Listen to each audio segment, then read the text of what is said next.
O Comitê de Política Monetária do Banco Central deve se reunir agora em junho, né? A gente chegou no mês de junho. Essa reunião está prevista para os dias 14 e 15 para definir se vai haver aumento e de quanto será esse índice de aumento eventual na nossa taxa básica de juros, a Selic, que atualmente está em 12,75%. O mercado tem uma expectativa de que haja um crescimento de 0,5 ponto percentual, elevando a taxa Selic para 13,25%, Fernando. A Selic, é bom lembrar, né, Fernando, é um instrumento de política monetária que o Banco Central usa para tentar combater a inflação, esses índices inflacionários que nos últimos 12 meses já acumulam uma alta de mais de 12%. Mas, Fernando, por que é efetivamente importante aumentar a taxa de juros para conter a inflação? É isso mesmo, Márcio. A Selic hoje está em 2,75, né? Como você disse, é uma previsão dos analistas de mercado que ela deve ir para 13,25, subindo 0,5%, praticamente um consenso do mercado isso. E mais importante que essa alta de 0,5% é a sinalização que o Banco Central vai dar quando ele divulga a ata da reunião do Copom, né? Então, a ata da reunião, ela traz os fundamentos que vão embasar a decisão para essa possível elevação de 0,5%, se de fato for 0,5%, e traz também a previsão, a expectativa para as próximas reuniões, né? Então, a ata vai indicar se as altas devem continuar, se vão parar, se vão continuar de forma mais leve, com altas aí, por exemplo, de 0,25%, e apresenta as razões para essa tendência, né? Então, tão importante quanto a definição da nova taxa de juros é o cenário futuro, o que o Banco Central pretende fazer para as próximas reuniões. Mas vamos lá, Márcio, por que é importante subir as taxas de juros para conter a inflação? Antes de falar do efeito, vamos falar rapidinho aqui da causa, né? Relembrar aqui para quem nos acompanha o que é tecnicamente inflação. Inflação é uma alta generalizada dos preços, né, que ocorre por um período maior de tempo. Então, essa alta de preços tem que atingir a grande maioria dos bens e serviços da economia e tem que ocorrer por um período maior de tempo, de pelo menos um ano ou mais. Então, uma alta de preços somente de um determinado setor da economia, ou uma alta que ocorre só por um período de 3 ou 6 meses e depois se encerra, não pode ser considerada inflação. Para ser considerada inflação, a alta de preços tem que ocorrer de forma generalizada, espalhada por toda a economia e por um período de tempo maior. Consequências da inflação para a população: aumento do custo de vida e redução do poder de compra. Deixa a população mais pobre, em especial as pessoas com menor poder aquisitivo, que não têm como se proteger da inflação usando aí os instrumentos do mercado financeiro. Por que a inflação ocorre? Principalmente porque há um número maior de consumidores procurando bens e serviços além da capacidade das empresas de produzirem e fornecer esses bens. Essa aqui é a lei da oferta e da procura simples. Mais compradores procurando um bem ou serviço que a quantidade disponível desse bem ou serviço no mercado resulta em aumento do preço. Então, essa é uma das causas, a mais simples é que ocorre de forma mais frequente. Mas você tem também outra inflação, que é chamada de inflação de custos, que não é determinada por um aumento na procura de bens e serviços, mas sim por uma pressão sobre os insumos. São aqueles produtos semi-acabados que são usados para você produzir o produto final. Essa inflação de custos, ela aumenta o custo final do produto, porque aumenta o preço dos insumos, sem que haja necessariamente uma procura maior por esses produtos. E essa inflação de custos, em grande parte, vem ocorrendo no Brasil e no mundo, basicamente por dois motivos. Primeiro, pandemia da Covid-19, que embora já esteja bem controlada, ainda produz efeitos aí de desorganização nas cadeias produtivas, gerando aumento aí no preço dos insumos. E o segundo motivo é a guerra entre Rússia e Ucrânia, que fez o preço das commodities subirem no mundo todo e gerar pressões na inflação.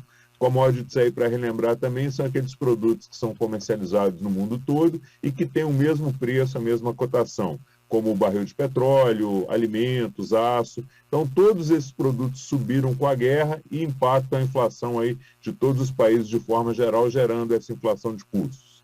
Onde é que entra a taxa de juros para controlar a inflação, Márcio? Para controlar a inflação, o que precisa ser feito, aí, de acordo com os manuais de economia, é você desacelerar o consumo para que essa redução no consumo faça os preços caírem e que essa queda nos preços vá se estendendo por todos os setores da economia e aí vai ajudando a reduzir, a desacelerar a inflação.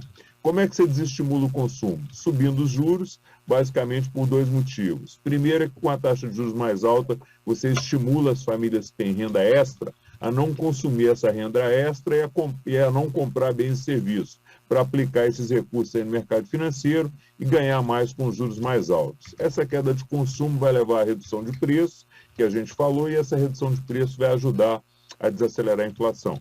Segundo ponto é que as taxas altas de juros, elas encarecem o financiamento para as empresas produzirem, o que desestimula a atividade econômica e faz com que as empresas ofereçam menos produtos no mercado. E os juros altos também encarecem o custo do financiamento para as famílias consumirem, para as famílias comprarem. Por exemplo, quem vai comprar um carro, uma TV, uma geladeira financiada, mas está com medo das taxas de juros subirem e a conta final ficar muito salgada para ele, ele deixa de comprar, ele adia a sua compra. Então, o segundo efeito da taxa de juros é encarecer o custo de produção das empresas e o custo de financiamento para as famílias. Com esse custo de financiamento mais alto para empresas e famílias, o consumo também vai cair e leva aí à queda de preços e desaceleração da inflação. E, Fernando, mas então subir a taxa de juros é realmente eficiente para conter a inflação? Até porque, como você falou, uma parte dessa inflação vem de fora, né? Não está ligada ao aumento do consumo, mas essas questões como a guerra na Rússia, por exemplo. Está sendo efetivo, Fernando? Pois é, Márcio. Economia não é ciência exata, né? E às vezes você tem pontos de vista que são divergentes e que são muito bem embasados sobre a mesma questão, né? O que a gente pode dizer é que quando a inflação é decorrente de um aumento no consumo, quando a economia está aquecida, quando as pessoas estão comprando e há uma pressão sobre os preços por aumento no consumo, há um razoável consenso que subir as taxas de juros vai ser eficiente para reduzir esse tipo de inflação. Só que no mundo real, os mesmos problemas se misturam, né? Eles ocorrem ao mesmo tempo. Você não tem na vida real só um tipo de inflação ocorrendo. Você tem diferentes tipos de inflação que ocorrem ao mesmo tempo, né? Você tem a inflação gerada pelo aumento do consumo e a inflação de custos que a gente comentou. E existem outros tipos de inflação também, inflação estrutural, inflação inercial, mas aqui a gente fica só com essas duas para facilitar, que é a inflação por aumento da demanda e a inflação de custos. Então, esse consenso, esse razoável consenso que tem em relação à inflação causada por aumento na demanda, ele não ocorre quando se trata da inflação de custos. Então, aqui você tem uma parcela de economistas que defendem que o remédio a ser aplicado para a inflação de custos também seria seguir subindo os juros. E você tem uma outra parte de economistas que defendem que, nesse caso da inflação de custos, não adianta subir os juros, porque não se trata de se tentar desestimular o consumo via aumento dos juros. Então, essa inflação de custos, em boa parte, ela é importada de fora, como a gente disse, né? E os movimentos nos juros aqui dentro têm muito pouca influência direta sobre o preço desses bens. Vamos pegar aqui como exemplo o preço do petróleo no mercado internacional, que determina a formação do preço dos combustíveis aqui, que impactam praticamente toda a nossa inflação, porque a maioria dos bens produzidos e vendidos no Brasil são transportados por rodovia e usam óleo diesel, usam combustível, né? Então, adianta subir os juros aqui no Brasil para baixar o preço do petróleo no mercado internacional? Não, não adianta. Adianta subir os juros aqui para baixar o preço do trigo no mercado internacional? Não, não adianta.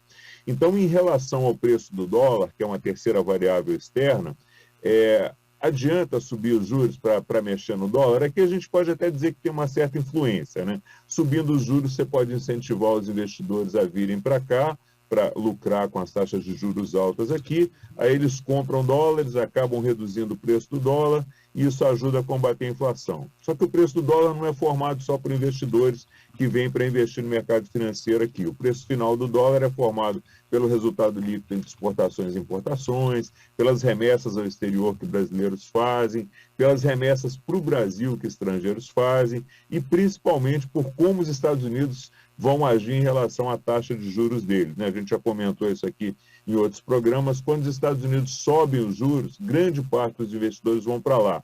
Então, o impacto da alta dos juros aqui, da Selic, sobre o câmbio, sobre o preço do dólar, ele existe, mas ele é muito pequeno, ele é marginal.